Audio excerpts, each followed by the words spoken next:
ಆ ಮಹೀಶಕ್ರತು ವರದುಳು ಉದ್ದಾಮ ಮುನಿ ಜನರಚಿತ ಮಂತ್ರಸ್ತೋಮ ಪುಷ್ಕಲಪೂತ ಪುಣ್ಯ ಜಲಾಭಿಷೇಚನರ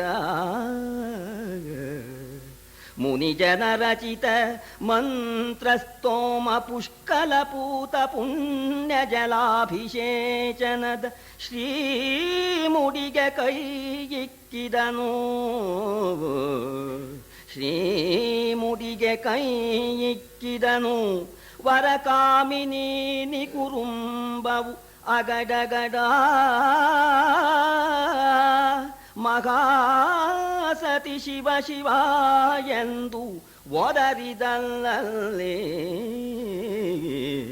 ಮಹೀಶಕ್ರತುವರದೊಳು ರಾಜಸೂಯ ಯಾಗದಲ್ಲಿ ಶ್ರೇಷ್ಠವಾದ ರಾಜಸೂಯ ಯಾಗದಲ್ಲಿ ಉದ್ದಾಮ ಮುನಿಜನ ರಚಿತ ಮಂತ್ರ ಸ್ತೋಮ ಪುಷ್ಕಲ ಪೂತ ಪುಣ್ಯ ಜಲಾಭಿಷೇಚನದ ಸಕಲ ವೇದ ಮಂತ್ರಗಳನ್ನು ಹೇಳಿ ಮಹಾ ಋಷಿಗಳು ಬ್ರಹ್ಮ ಋಷಿಗಳು ಸಕಲ ವೇದ ಮಂತ್ರಗಳನ್ನು ಹೇಳಿ ಸಕಲ ತೀರ್ಥೋದಕಗಳಿಂದ ಕೃಷ್ಣ ಪರಮಾತ್ಮನ ಸನ್ನಿಧಾನದಲ್ಲಿ ಅಭಿಷೇಕ ಮಾಡಿರ್ತಕ್ಕಂಥ ಮುಡಿ ಅಂತಹ ಸಿರಿಮುಡಿಗೆ ಕೈ ಇಕ್ಕಿದ ಈ ಪಾಪಿ ತಪ್ಪಿದ.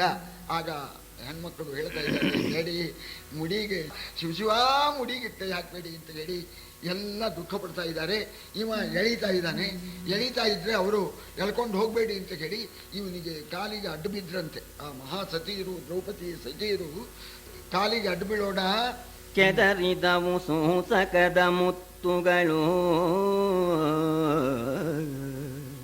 ಕೆದರಿದವು ಸೂಸಕದ ಮುತ್ತುಗಳು, ಉದುರಿದವು ಸೀಮಂತ ಮಣಿಗಳ ಹೊದರು, ಮುರಿದವು ಕರ್ಣಪೂರದ ರತ್ನದೋಲೆಗಳು. ಸುದತಿಯರು ಗೋಳಿಡುತ್ತ ಬರೆ, ಸುದತಿಯರು ಗೋಳಿಡುತ್ತ ಬರೆ, ಮೆಟ್ಟಿದನು ತಿವಿದನು ಕಾಲಲಡ ಬಿದ್ದುದು ಸಖಿ ಜನವು, ಎಳೆದು ಝಾಡಿಸಿ ಜರೆದು ಝೋಂಪಿಸಿದ. ಸಖಿಯರು ಗೋಳಾಡ್ತಾ ಬಂದು ಕಾಲು ಹಿಡ್ಕೊಂಡ್ರೆ ಕಾಲಿಂದ ಒದ್ದು ಬಿಟ್ಟ ಅವರನ್ನ. ಶೂರ ಅವರನ್ನ ಮೆಟ್ಟಿದ, ಕತ್ತಿ ತಗೊಂಡು ಅವರನ್ನ ಹೆದರಿಸ್ತಾ ಇದ್ದಾನೆ. ಇವಳ ಮುಡಿಗೆ ಕೈ ಇಟ್ಬಿಟ್ಟು ಎಳೆದು ಬಿಟ್ಟ ಹೊರಟ ಮನುಷ್ಯ. ಆ ಶ್ರೀಮಂತ ಮಣಿ ಅಲ್ಲಿರ್ತಕ್ಕಂಥ ರತ್ನಗಳೆಲ್ಲ ಉದಿರಿ ಹೋಯ್ತಂತೆ. ಆ ತಲೆಯಲ್ಲಿ ಹಾಕೊಂಡಿರ್ತಕ್ಕಂಥ ಬೈತಲೆಯ ಆಭರಣದ ಮುತ್ತುಗಳು ಸೂರ್ಯಾಗಿ ಹೋಗ್ತಾ ಇದೆಯಂತೆ. ಕರ್ಣಪೂಲದ ರತ್ನದ ಓಲೆಗಳು ಮುರಿದವು, ವಜ್ರದ ಓಲೆ ಮುರಿದೋಯ್ತು. ಹೊರಟು ಮನುಷ್ಯ ಸಿಕ್ಕಾಪಟ್ಟ ಎಳೆದು ಬಿಟ್ಟ, ಎಳೀತಾ ಇದ್ದಾನೆ, ಎಳ್ಕೊಂಡು ಬರ್ತಾ ಇದ್ದಾನಂತೆ. ಎಳ್ಕೊಂಡು ಬರ್ತಕ್ಕಂಥ ಕಾಲಕ್ಕೆ ಆ ದ್ರೌಪದಿ ಅವಳು ಸ್ವತಂತ್ರಳು, ಅವನು ಬಲವಾಗಿ ಎಳೀತಾ ಇದ್ದಾನೆ. ಯಾವ ರೀತಿ ಬರ್ತಾ ಇದ್ದಾಳೆ ಅಂದ್ರೆ, ಬೆದರು ಗಂಗಳ ಬಿಟ್ಟ ಮಂಡೆಯ,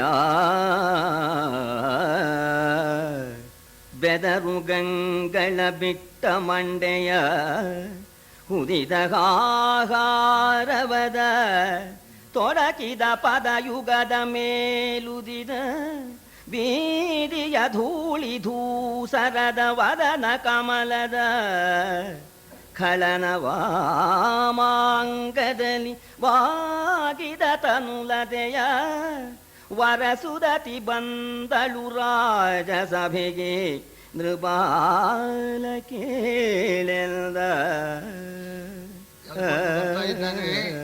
ಮುಡಿಯೆಲ್ಲ ಬಿಚ್ಚಿ ಹೋಗ್ಬಿಟ್ಟಿದೆಯಂತೆ, ಬಹಳ ಗಾಬರಿ ಆಗ್ತಾ ಇದೆ.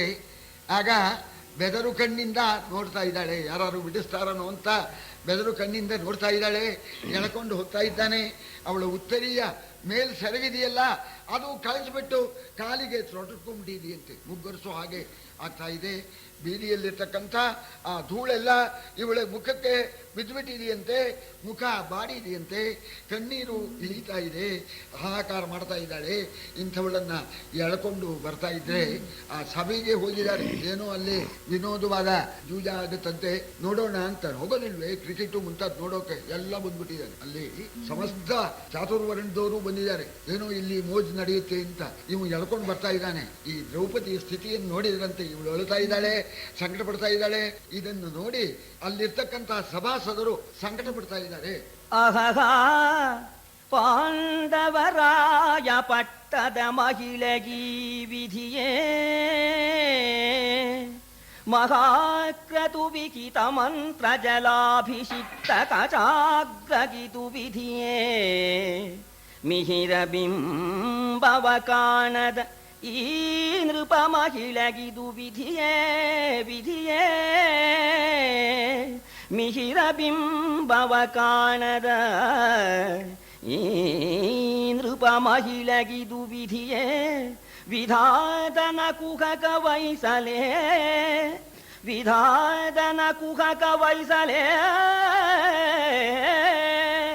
ಶಿವ ಶಿವ ಎಂದರು ಸಭಾ ಜನರು. ಪಾಂಡವರ ಪಟ್ಟದ ರಾಣಿಗೆ ಇಂಥ ದುಸ್ಥಿತಿಯೇ. ರಾಜಸೂಯಾಗದಲ್ಲಿ ಆ ತೀರ್ಥದಿಂದ ಅಭಿಷಿಕ್ತವಾಗಿರ್ತಕ್ಕ ಅವಳ ಆ ಮುಡಿಗೆ ಇಂಥ ವಿಧಿಯೇ. ಸೂರ್ಯಬಿಂಬವನ್ನು ಕೂಡ ಕಾಣದೇ ಇರ್ತಕ್ಕಂಥ ಆ ಸಾಧ್ವಿಗೆ ಇಂಥ ದುಸ್ಥಿತಿಯೇ. ಶಿವಶಿವ ಅಂತೇಳಿ ಹೇಳಿ ಎಲ್ಲ ದುಃಖ ಪಡ್ತಾ ಇದ್ದಾರೆ. ಅದನ್ನು ನೋಡಲಾರ್ದೇನೆ ಎಲ್ಲ ಮುಖಕ್ಕೆ ಸೆರಗನ್ನ ಮುಚ್ಕೊಂಡ್ಬಿಟ್ರಂತೆ. ಈ ಕೆಲವು ಜನ ಮಾತ್ರ ಅವರಿದಾರಲ್ಲ, ಈ 4 ಜನರ ಜೊತೆಗೆ ದುಶ್ಯಾಸನ, ದುರ್ಯೋಧನ, ಕರ್ಣ, ಸೈಂಧವ, ಶಕುನಿ ಇವರೆಲ್ಲರೂ ಕೂಡ ಹಾ ಅಂತ ನೋಡ್ತಾ ಇದ್ದಾರಂತೆ. ಆ ದುಃಖವನ್ನು ನೋಡ್ತಾ ನಗ್ತಾ ಸಂತೋಷ ಪಡ್ತಾ ಇದ್ದಾರಂತೆ. ವ್ಯಾಕುಲವನಿದ ಕಾಂಬ ಕಣ್ಣುಗಳೇಕೆ ವ್ಯಾಕುಲವನಿದ ಕಾಂಬ ಕಣ್ಣುಗಳೇಕೆ ರಾಜಕುಮಾರಿಯೀಕೆಯ ಶೋಕರಸವನು ಕುಡಿವ ಕರ್ಣದ್ವಯವಿದೇಕೆ ಮಗೆ ರಾಜಕುಮಾರಿ ಈಕೆಯ ಶೋಕರಸವನು ಕುಡಿವ ಕರ್ಣದ್ವಯವಿದೇಕೆ ಮಗೆ ಏಕೆ ವಿಧಿ ನಿಂಬಿಸಿದನೋ ನಾವೇಕೆ ಸಪ್ರಾಣರು ಏಕೆ ವಿಧಿ ನಿಂಬಿಸಿದನೋ ನಾವೇಕೆ ಸಪ್ರಾಣರೋ ಶಿವಾಯಂದು ಆ ಕುಠಾರರ ಬೈದುದು ಆ ಸಭೆಯಲ್ಲಿ ಬುಧೌರಾದ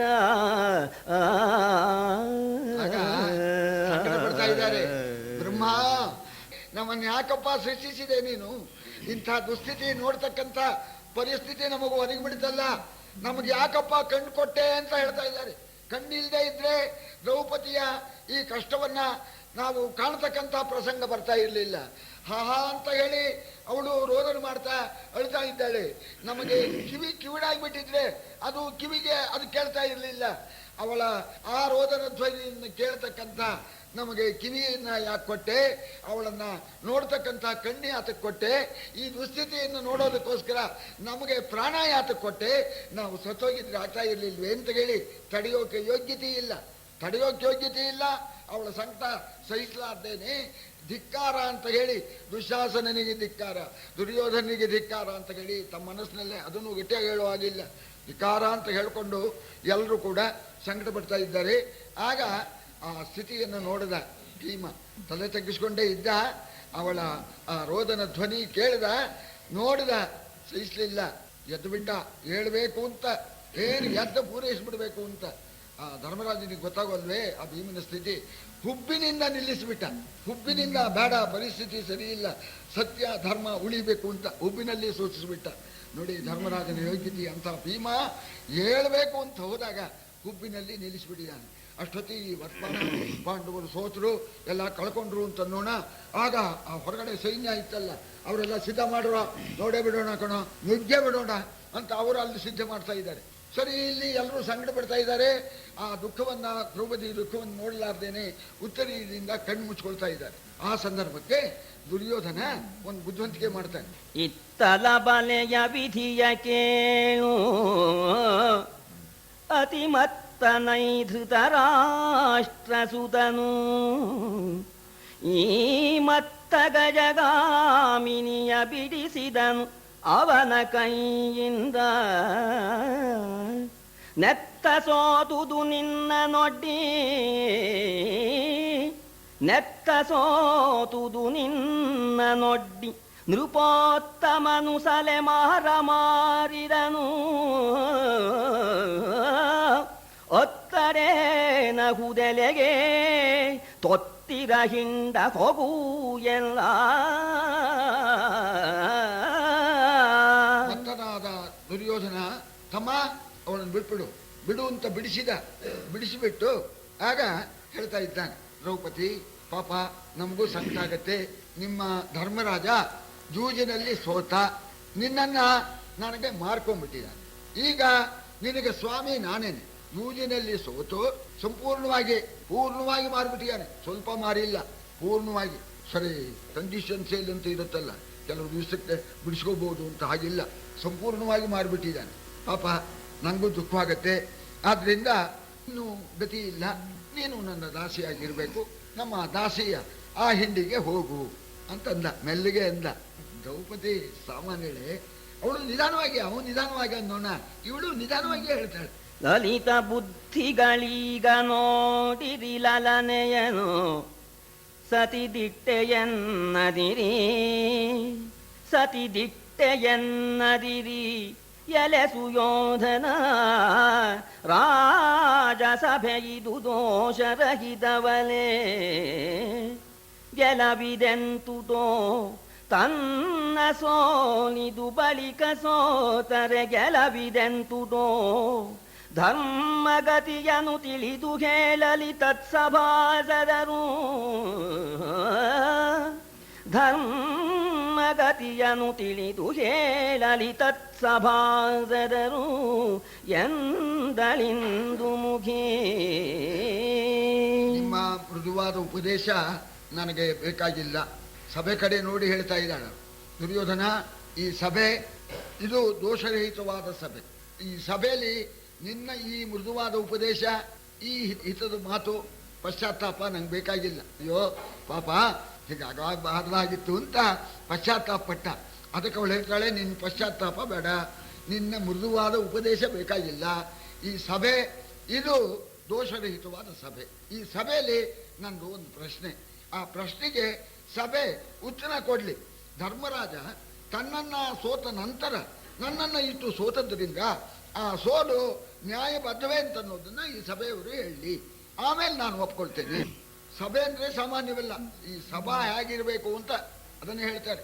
ಹಿರಿಯರಿಲ್ಲದ ಸಭೆ ಮನುಷ್ಯರ ನೆರವಿಯದು ಸಭೆಯಲ್ಲ, ಮೂರ್ಖರು ಹಿರಿಯರಲ್ಲ, ಯಥಾರ್ಥ ಭಾಷಣ ಭೀತ ಚೇತನರು.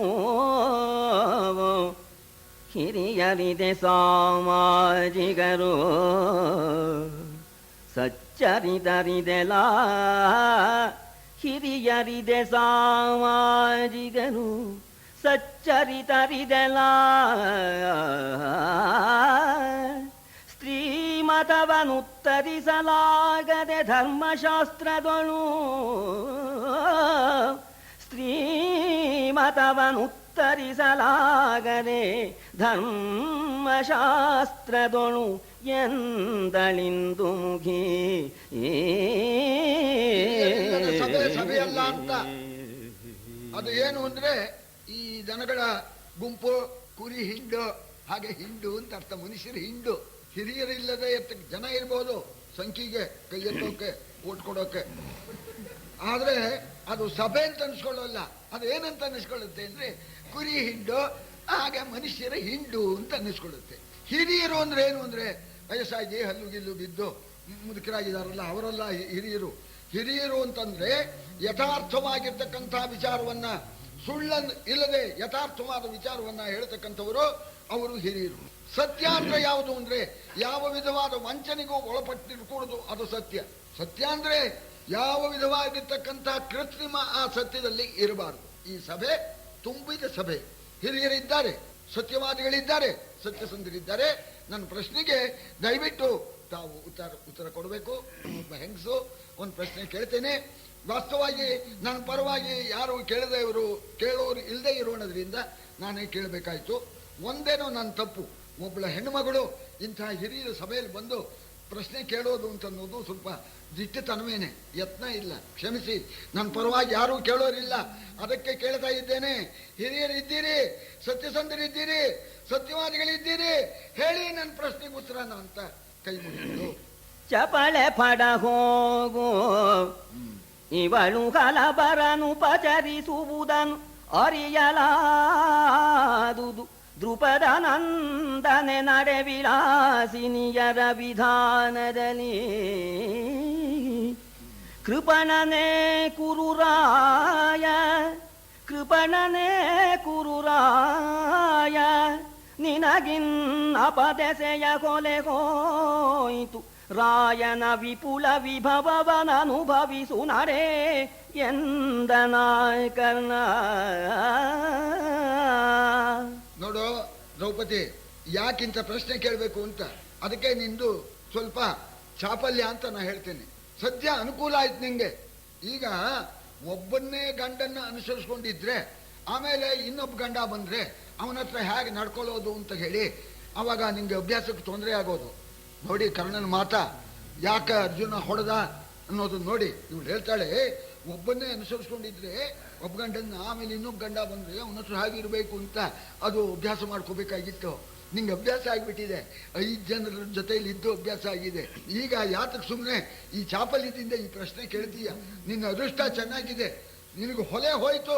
ಗುಲಾಮರು ಅವರು, ನಿನ್ನ ಗಂಡನರು ಗುಲಾಮರು, ಆ ಗುಲಾಮರ ಸಹವಾಸ ಹೋಯ್ತು. ಇದಕ್ಕೆ ಸಂತೋಷ ಪಡಬೇಕು. ನಮ್ಮ ಮಹಾರಾಜ ಇದಾರಲ್ಲ ದುರ್ಯೋಧನ, ಮಹಾಧಾರಾಳಿ, ಅವನು ಜಿಗ್ನಲ್ಲ, ನಿನಗೆ ಒಡವೆ ವಸ್ತ್ರ ಎಲ್ಲ ಬೇಕಾದ ಕೊಡ್ತಾನೆ. ಅಂತಃಪುರಕ್ಕೆ ಹೋಗು, ಸುಖವಾಗಿದ್ದು ಬಿಡು. ಹೊಸದಾಗಿ ಏನು ಅಭ್ಯಾಸ ಮಾಡ್ಬೇಕಾಗಿಲ್ಲಲ್ಲ, ನೀನು ಅಭ್ಯಾಸ ಆಗಿದೆಯಲ್ಲ ಅಂತ ಹೇಳಿ ನೀನು ದುರ್ಯೋಧನನ ವಿಪುಲ ಐಶ್ವರ್ಯವನ್ನು ಅನುಭವಿಸೋ. ಸದ್ಯ ನಿನಗೆ ಅಪದೇಶ ಹೋಯ್ತು, ಇದು ನಿನ್ಗೆ ಒಳ್ಳೇದಾಯ್ತು ಅಂತ ಇವನನ್ನೋದೆ. ಅದಕ್ಕೆ ತಕ್ಕ ಹಾಗೇನೆ ಶಕುನಿ ಸೆಕೆಂಡ್ ಮಾಡೋದು ಅಂತ ಹೇಳ್ತಾರಲ್ಲ. ಹಾಗಾದ್ರೆ ಹೋಗೇ ಹೋಗ್ತಾಳೆ, ದಾಸಿಯಾಗಿ ಇಟ್ಕೊಂಡ್ರೆ ಹೋಗೋಲ್ಲ. ಕರ್ಣ ನೀ ಹೇಳಿದಾಗೆ ಅಂತಃಪುರಕ್ಕೆ ಕಳಿಸೋದಾದ್ರೆ ಹೋಗೇ ಹೋಗ್ತಾಳೆ, ಯಾಕೆ ಬಿಡ್ತಾಳೆ? ಇವನು ಅಹುದಲೇ ಬಳಿಕೇನು ದಾಸ್ಯಕ್ಕೆ ವಿಹಿತವಾಯಿತು. ನಿನ್ನ ತನುವಿನಲಕ ಮನೋವ್ಯಥೆಯೇಕೆ ರಾಣಿ ವಾಸವೀಧಿಯಲಿ ಮಹಿಳೆಯರ ಸಖ್ಯದಲ್ಲಿ ಸೌಖ್ಯದ ರಕಣಿಗೊಡಬಡು. ರಾಣಿ ವಾಸವೀಧಿಯಲಿ ಮಹಿಳೆಯರ ಸಖ್ಯದಲ್ಲಿ ಸೌಖ್ಯದ ರಕಣಿಗೊಡಬಡು. ವಾರಕದಲತಿ ಬಗಳ ಭೂಷಣ ಭಾರದಲ್ಲಿ ಮೆರೆ ಎಂದ ನಾಶಗುನಿ. ನಿನ್ನ ದಾಸ್ಯತ್ವ ಹೋಯ್ತೋ ಇಲ್ವೋ? ಈಗ ಅಂತಃಪುರಕ್ಕೆ ಹೋಗೋದ್ಮೇಲೆ ದಾಸ್ಯತ್ವ ಹೋಯ್ತೋ ಇಲ್ವೋ? ನಿನ್ನ ಅರಿಷ್ಟ ಒಳ್ಳೆ ಚಾನ್ಸು ಹೊಡೆದ್ಬಿಟ್ಟೆ. ಹೋಗು, ಬೇಕಾದ ಆ ಉಡುಗೆರೆ ಎಲ್ಲ ಕೊಡ್ತಾನೆ ನಮ್ಮ ದುರ್ಯೋಧನ. ತೊಟ್ಕೋ, ಏನು ಆ ಸೀರೆ ಬಟ್ಟೆ ಸೀರೆ ಉಟ್ಕೋ, ಒಡವೆ ಭಾರದಿಂದ ಬೆಳಗ್ತಾ ಅಂತಃಪುರದಲ್ಲೆಲ್ಲ ಓಡಾಡ್ಬಿಡು. ನೋಡಿ ಒಂದು ಈ ರೀತಿ ಹೇಳ್ತಾ ಇದ್ದಾನೆ. ವಾರಕದ ವಿವಿಧಾಭರಣ ಶೃಂಗಾರವಂತಿರಲಿ ಈಕೆಯಾಡಿದ ಸಾರ ಭಾಷೆಗೆ ನೆನಗಿದೆ ನಿರುವಾಗ ಸಂಗತಿಯ. ಓರೆ ಪೋರೆಯೊಳಾಡಿ ಧರ್ಮದ ಧಾರಣೆಯ ಧಟ್ಟಿಸುವುದಿದು ಗಂಭೀರರಿಗೆ ಗರುವಾಯಿಯೇ. ಓರೆ ಪೋರೆಯೊಳಾಡಿ ಧರ್ಮದ ಧಾರಣೆಯ ಧಟ್ಟಿಸುವುದಿದು ಗಂಭೀರರಿಗೆ ಗರುವಾಯಿಯೇ. ಸುಡಲಿ ಎಂದನಾ ಭೀಷ್ಮ.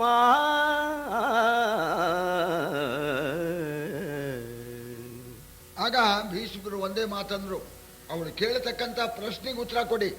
ಒಡವೆ ಹಾಕೋ, ಒಡವೆ ಭಾರದಿಂದ ಮೇರಿ, ಇದಲ್ಲ ಅವಳು ಕೇಳಿರೋ ಪ್ರಶ್ನೆ. ಇದಲ್ಲ ಕೇಳಿರೋ ಪ್ರಶ್ನೆಗೆ ಧರ್ಮಶಾಸ್ತ್ರ ಪ್ರಕಾರವಾಗಿ ಅವಳು ಹೇಳಿದ್ದು ಏನು? ನಾನು ಧರ್ಮರಾಜ ಆಮೇಲೆ ನನ್ನನ್ನು ಸೋತದ್ರಿಂದ ಆ ಸೋಲು ನ್ಯಾಯಬದ್ಧವೇ ಅಲ್ವೇ ಅಂತ ಕೇಳಿದ್ದಾಳೆ. ಅದಕ್ಕೆ ಧರ್ಮಶಾಸ್ತ್ರದ ಸಾರ ವಿಚಾರ ಹೇಳೋದು ಬಿಟ್ಬಿಟ್ಟು ಒಡವೆ ತೊಟ್ಕೋ, ಸೀರೆ ಉಟ್ಕೋ, ಇದೆಲ್ಲ ಇದು ಈ ಸಭೆಯವರಿಗೆ ಹಿರಿಯರಿಗೆ ಇದು ಉಚಿತವಲ್ಲ. ಇದು ಸಭಾ ಮರ್ಯಾದೆ ಅಲ್ಲ. ಸಭಾ ಮರ್ಯಾದೆ ಅಂದರೆ ಅಡ್ಡ ತಿಡ್ಡ ಮಾತಾಡಬಾರ್ದು. ಕೇಳಿರೋ ಪ್ರಶ್ನೆಗೆ ಉತ್ತರ ಕೊಡಬೇಕು. ಗೊತ್ತಿಲ್ಲದೆ ಇದ್ರೆ ಗೊತ್ತಿಲ್ಲ ಅನ್ಬೇಕು. ಅದು ಬಿಟ್ಬಿಟ್ಟು ಅಡ್ಡ ತಿಡ್ಡ ಯಾವುದೋ ಹೇಳ್ತಕ್ಕಂಥದ್ದು ಇದೆಲ್ಲ ಸರಿಯಲ್ಲ. ಅವಳು ಕೇಳ್ತಕ್ಕಂಥ ಪ್ರಶ್ನೆಗೆ ಸರಿಯಾದ ಉತ್ತರ ಕೊಡಿ ಅಂತ ಭೀಷ್ಮರಂದ್ರು.